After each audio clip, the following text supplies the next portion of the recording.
टोपी और बुर्के की राजनीति यानी मुस्लिम वोट बैंक के लिए फिर सियासी खलबली मची है। कांग्रेस का आरोप है कि बीजेपी ने कल भोपाल में नरेंद्र मोदी की रैली के लिए खास तौर पर 10,000 बुर्के का ऑर्डर किया है। हो सकता है कि दिग्विजय सिंह के आरोप गलत भी हो, लेकिन हाल के दिनों में जिस तरह बीजेपी का मुस्लिम प्रेम जगा है, उससे पार्टी की बुर्का नीति बेपर्दा हो जाती है। लगता है देश में मुद्दों की राजनीति का दौर बीत चुका है और प्रतीकों के दम पर सियासत का मैदान मारने की होड़ लगी है। टीका टोपी के भरोसे ध्रुवीकरण की राजनीति ने मध्य प्रदेश में अंगड़ाई ली है और चर्चा के केंद्र में है बुर्का और टोपी। कांग्रेस महासचिव दिग्विजय सिंह का आरोप है कि भोपाल के जम्बूरी मैदान में नरेंद्र मोदी की रैली के लिए बीजेपी ने लाखों रुपए खर्च कर 10,000 बुर्के खरीदे और टोपियों का ऑर्डर दिया गया है। हमारी तो आंखें शर्म से झुक जाती हैं जब ये आदमी खुलेआम झूठ बोलता है। अब ये बताने के लिए कि मुसलमान भाइयों का समर्थन भाजपा को है, ये 10,000 बुर्के खरीदे गए इंदौर से, जिसका बिल मैं आपके सामने पेश कर रहा हूं, और इतनी ही टोपी, यहाँ पे इतनी टोपी मिली नहीं थी तो इसलिए लखनऊ से टोपी मंगाई गई है, उसका बिल भी मंगा रहा हूं। सवाल है कि दिग्विजय सिंह जो कागज का पर्चा दिखा रहे हैं, उसकी राजनीति क्या है, कहां से और क्यों ये टोपी बुर्का का कागज दिग्विजय सिंह इस वक्त दिखा रहे हैं। बताते हैं कि भोपाल में नरेंद्र मोदी की रैली में करीब 7 लाख लोगों को बीजेपी जुटाने का दावा कर रही है। इस रैली में मुसलमानों को लाने के लिए भी बीजेपी ने कोशिश शुरू कर दी है। बीजेपी ये दिखाना चाहती है कि मध्य प्रदेश के मुसलमान शिवराज के साथ हैं। दिग्विजय सिंह बीजेपी के इसी मौसमी मुसलमान प्रेम की पोल खोल रहे हैं। ये कागज का टुकड़ा इसी पोल की तस्दीक कर रहा है। जब ये बुर्का और टोपी का सवाल मुख्यमंत्री शिवराज सिंह चौहान से पूछा गया तो बस इतना कह पाए कि उनकी पार्टी जाति और धर्म के नाम पर कार्यकर्ताओं में भेद नहीं करती। भारतीय जनता पार्टी कार्यकर्ता को कार्यकर्ता मानती है, किसी जाति, समाज और वर्गों में विभाजित करके नहीं देखती। अब ये कांग्रेस ये स्वरूप देख के परेशान है और इसलिए कुछ मित्र हमारे ऐसे हैं जिनकी उल जलूल आरोप लगाने की आदत है, जिनकी विश्वसनीयता नहीं है, जिनकी प्रामाणिकता नहीं है, जो कुछ भी कहते हैं तो मनोरंजन के लिए कहते हैं और जनता भी मनोरंजन करती है। लेकिन पूरी मध्य प्रदेश बीजेपी दिग्विजय सिंह के पीछे पड़ गई है। बीजेपी का आरोप है कि कांग्रेस महासचिव जो पर्चा दिखा रहे हैं, दरअसल वो कोटेशन है, न कि बुर्का खरीदे जाने की रसीद। मतलब बीजेपी इस बात से इनकार कर रही है कि उसने 29 सितंबर को नरेंद्र मोदी की रैली के लिए बुर्के का ऑर्डर किया। जीनत ड्रेस मटेरियल वालों के यहाँ से उन्होंने बिल दिया है। हमने उनसे बात की, उन्होंने बोला किसी ने हमसे एस्टिमेट मांगा था, बिल मांगा, हमने बिल दे दिया। न हमने बुर्के सप्लाई किए, न हमारे पास कोई पेमेंट आया। मैं समझता हूँ इससे बड़ा सफेद जो और क्या हो सकता है। दिग्विजय सिंह जी सिर्फ वोट बैंक बनाने के लिए कितना बड़ा झूठ बोल सकते हैं, इसका प्रमाण। दिग्गी बाबू जो दिग्विजय सिंह जी हैं, दिग्विजय भाई, वो बुर्कों की का बिजनेस और टोपी की तिजारत कब से करने लगे। अभी तक तो हम उन्हें कोई एक कांग्रेस पार्टी का राजनेता मानते थे, लेकिन ये बुर्कों का बिजनेस और टोपी की तिजारत करने वाले राजनेता पहली बार देखे हैं। ये बयान जो है हताशा और निराशा है, और ये हताशा और निराशा केवल एक लीडर की नहीं है, बल्कि पूरे के पूरे संपूर्ण कांग्रेस पार्टी के।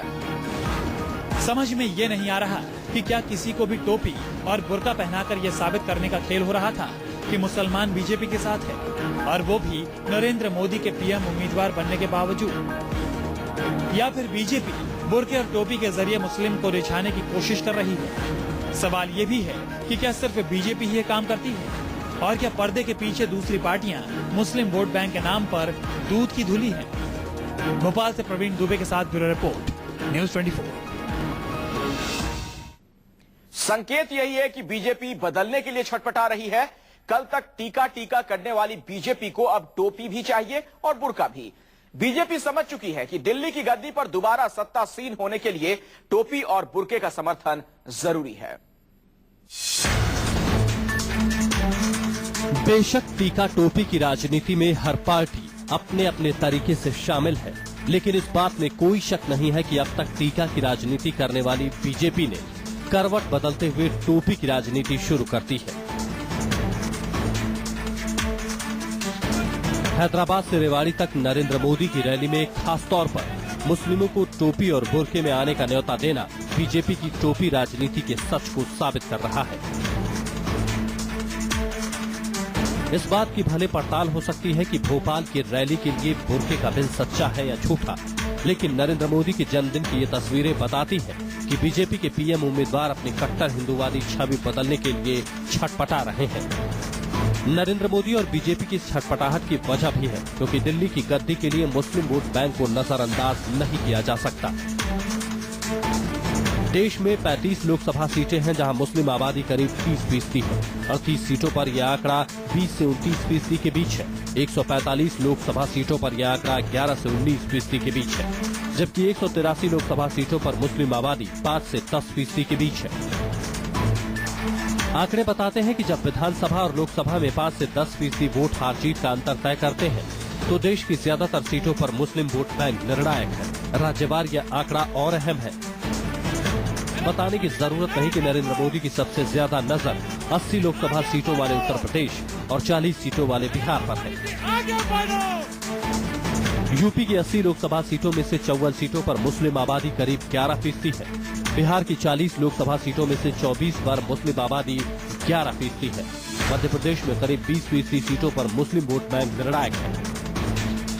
जाहिर है कि मुस्लिम वोट बैंक के आंकड़े नरेंद्र मोदी को मजबूर कर रहे हैं कि वो मुसलमानों को साथ जोड़े। इस वजह से भोपाल की रैली के लिए भी बड़ी संख्या में मुसलमानों के जुटाने का ऐलान किया गया। हर मुद्दे पर बेबाक राय देने वाले नरेंद्र मोदी मुजफ्फरनगर दंगों पर मौन क्यों हैं? वजह साफ है, नरेंद्र मोदी मुसलमानों को ये दिखाना चाहते हैं कि 2002 गुजरात दंगों के बाद उन्होंने लंबा फासला तय किया है और उनके विकास का एजेंडा बिना भेदभाव मुस्लिमों को भी साथ लेकर चलता है। चाहे हैदराबाद हो या रेवाड़ी या भोपाल या दिल्ली, देश के मुसलमानों को नरेंद्र मोदी अपना यही रूप दिखाने जा रहे हैं। टीम मोदी की भरपूर कोशिश है कि रूढ़िवादी और उदारवादी मुस्लिमों को दो खेमों में बांटा जाए। उदारवादी मुस्लिमों को विकास के एजेंडे के जरिए जोड़ा जाए। नरेंद्र मोदी बार बार जिस वोट बैंक की राजनीति की बात कर रहे हैं, दरअसल वो बताना चाहते हैं कि तुष्टीकरण की नीति ही सांप्रदायिक दंगों की जड़ है। आने वाले दिनों में देश भर में घूम घूम कर नरेंद्र मोदी इशारों इशारों में मुस्लिमों से यही बात कहेंगे। इसलिए जरूरी है कि उनकी रैलियों में टोपी भी आए और बुर्का भी। भोपाल का टोपी बुर्का विवाद शायद इसी का नतीजा है, जिस पर बीजेपी अब कांग्रेस को कोस रही है। विश्व का सबसे झूठा व्यक्ति था जो एक झूठ को 7 बार बोलता था 7 दिन तक। उसका नाम था गोयबल्स। और गोयबल्स की आत्मा अगर किसी कांग्रेस के नेता में प्रवेश कर गई है तो दिग्विजय सिंह जी के शरीर में प्रवेश कर गई। और नित्य नए झूठ बोलने के लिए नई खोज करना ये उनके लिए सगल बन गया है और बुर्का पॉलिटिक्स करके वो सांप्रदायिक दंगा कराना चाहते हैं। मैं बहुत दुख के साथ कह रहा हूं कि अगर मध्य प्रदेश में कोई भी दंगा होगा उसका जिम्मेदार दिग्विजय सिंह होगा। बीजेपी की तरफ से नरेंद्र मोदी को पीएम उम्मीदवार बनाने के बाद खलबली इसलिए है क्योंकि विरोधियों को लगने लगा है कि वो अपने मकसद में कामयाब हो रहे हैं। इस वजह से बीजेपी के मुस्लिम प्रेम की पोल खोलने के लिए दिग्विजय जैसे सनातन मोदी विरोधी बेहद हरकत में है।